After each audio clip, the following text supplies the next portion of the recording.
نحمدہ ونصلی علی رسولہ الکریم اما بعد۔ میرے محترم بزرگوں اور بھائیوں، السلام علیکم ورحمۃ اللہ وبرکاتہ۔ جب تم اپنے گھر سے باہر نکلو گے تو تمہیں دو قسم کی عورتوں سے سابقہ پڑے گا۔ پہلی قسم ایسی عورت جو عزیز مصر کی بیوی والے مرض میں مبتلا ہوگی، بن سنور کر، خوشبو میں نہا کر، بے پردگی کے ساتھ بے حیا بن کر نکلی ہوگی اور زبان حال سے کہہ رہی ہوگی، ہائی ترک۔ دوسری قسم ایسی عورت جو باپردہ و باحجاب ہوگی، لیکن حالات نے اسے حاجات و ضروریات کی انجام دہی کے لیے باہر نکلنے پر مجبور کر دیا ہوگا۔ اس کی زبان حال گویا ہوگی، حتی یصدر الرعاء وابونا شیخ کبیر۔ لہذا پہلی قسم کی عورت کے ساتھ حضرت یوسف علیہ السلام والا طرز عمل اختیار کرنا، نگاہوں میں سرمۂ حیا لگا کر جھکائے رکھنا اور کہنا معاذ اللہ۔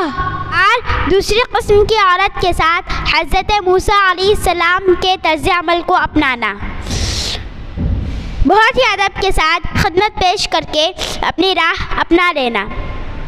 فَسَقَىٰ لَهُمَا ثُمَّ تَوَلَّىٰ إِلَى الظِّلِّ، اس لیے کہ حضرت یوسف علیہ السلام کی عفت نے آپ کو حاکم مصر بنا دیا، اور حضرت موسیٰ علیہ السلام کی خودداری و باوقار خدمت کے سبب اللہ تعالیٰ نے آپ کو بے سر و سامانی کے عالم میں ٹھکانہ اور نیک و صالح بیوی عطا فرمائی۔ عورت کے لباس، باپ کی تربیت، بھائی کی غیرت، شوہر کی عزت نفس، ماں کی نگہداشت، اور ان سب سے قبل اس کے اللہ تعالیٰ سے تعلق کو بیان کر دیتے ہیں۔ اسی لیے لوگوں نے حضرت مریم علیہ السلام سے کہا تھا، یا اخت ہارون ما کان ابوک امرأ سوء وما کانت امک بغیا۔ حضرت مریم علیہ السلام کے ساتھ ساتھ ان کے بھائی، باپ اور ماں کا بھی ذکر کیا گیا کہ ان کی صلاح و دینداری میں لڑکی کی صلاح و عفت ہے۔